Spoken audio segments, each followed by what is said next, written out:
స్వామి ఇక్కడ 8 బోర్లు వేసినా ఈ సేన అబ్బాయి నీళ్ళు పడలేదు.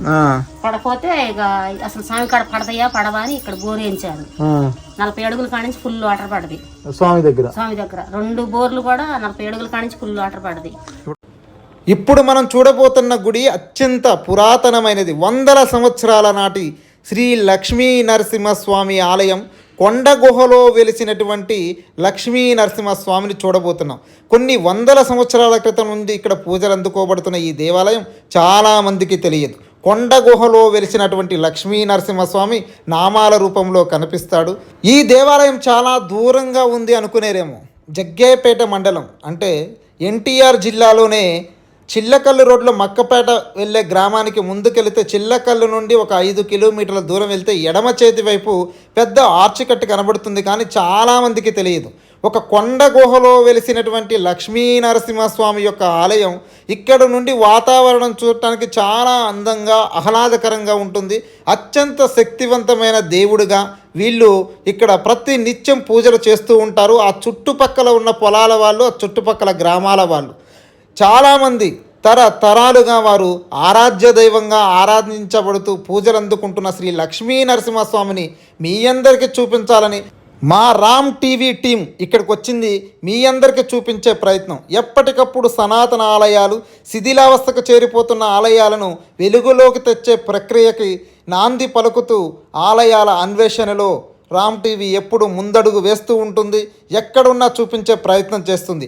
ఆ ప్రయత్నంలోనే ఎక్కడో కొండగుట్టలో గుహలో వెలిసినటువంటి శ్రీ లక్ష్మీ నరసింహస్వామిని చూపించే ప్రయత్నం కోసం మేము ఇక్కడికి వచ్చాం. ఈ ఆలయం యొక్క పూర్తి చరిత్ర తెలుసుకునే ప్రయత్నం చేస్తే ఈ ఆలయ అర్చకులు అందుబాటులో లేరు. మరొక్కసారి వచ్చి ఈ ఆలయం యొక్క పూర్తి చరిత్రను మీకు చూపించే ప్రయత్నం చేస్తాం. దానికంటే ముందు నామాలతో వెలిసిన శ్రీ లక్ష్మీ నరసింహస్వామిని చూపించే ప్రయత్నం చేస్తాం. దానికంటే ముందు మా ప్రయాణంలో ఇక్కడికి చేరుకోగానే మొట్టమొదట మాకు కనిపించింది కింద కొబ్బరికాయలు అమ్ముతున్న ఒక పెద్దావిడ. ఆవిడ దగ్గరికి వెళ్ళి అడిగితే ఆమె చెప్పిన సమాధానం 20 సంవత్సరాల నుంచి ఈ స్వామికి మేము సేవ చేస్తున్నాం. ఇక్కడే కొబ్బరికాయలు, పసుపు కుంకుమలు అమ్ముతూ జీవనం సాగిస్తున్నాం. ఇక్కడే మా పొలం కూడా ఉంది. ఆ స్వామివారికి ఇక్కడే మేము ఉండి సేవ చేస్తున్నాం అని చెప్పింది. నాకంటే ముందు ఎన్నో తరాలు ఈ స్వామివారికి సేవ చేశారు. ఇప్పటి నుండి కాదు, కొన్ని 100ల సంవత్సరాల క్రితం వెలిసిన స్వామి అని చెప్పి ఆమె చెప్పడం జరిగింది. ఆమె మాటల్లో కూడా మీరు వినే ప్రయత్నం చేద్దాం. మీ అందరికి వినిపించే ప్రయత్నం చేస్తాను. ఇక్కడ మీరు ఎన్నాళ్ళ నుంచి ఉంటున్నారమ్మా? మేము డెవలప్ అయ్యింది ఇప్పుడు 4వ సంవత్సరం.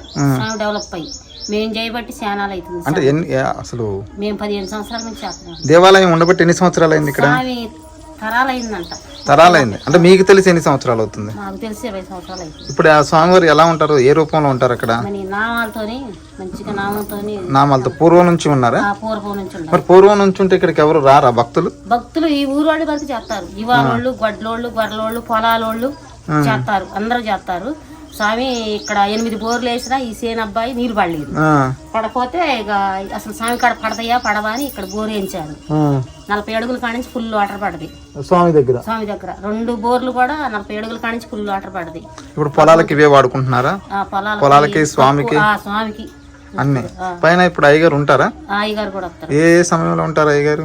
అయ్యగారు పొద్దుపాటు 10 కాడ నుంచి 2 దాకా ఉంటారు. ప్రతి రోజు ఉంటారా? శుక్రవారం, శనివారం, ఆదివారం అంతే. మిగతా రోజుల్లో ఉండరు. డైలీగా మేము ఊడ్చి పూజ చేస్తాం. నైవేద్యం మీరే పెడతారు. మీ పేరు? నా పేరు, మా వారి పేరు. మీ ఇద్దరు పేరు చెప్పండి. మీ పేరు? మీ పేరు బసవమ్మ. ఏ ఊరు మీది? మక్కపేట. ఇక్కడ కొబ్బరికాయలు కొట్టు పెట్టారు. ప్రతిరోజు వచ్చి ఇక్కడే ఉంటారా?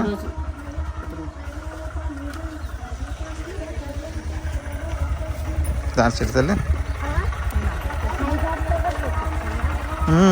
చూపించా.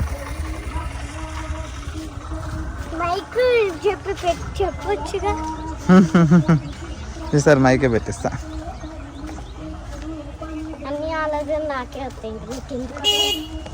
నువ్వే ఈసారి అయ్యగారి దగ్గర మైక్ పెట్టుకో. నువ్వు పట్టుకోవాలి.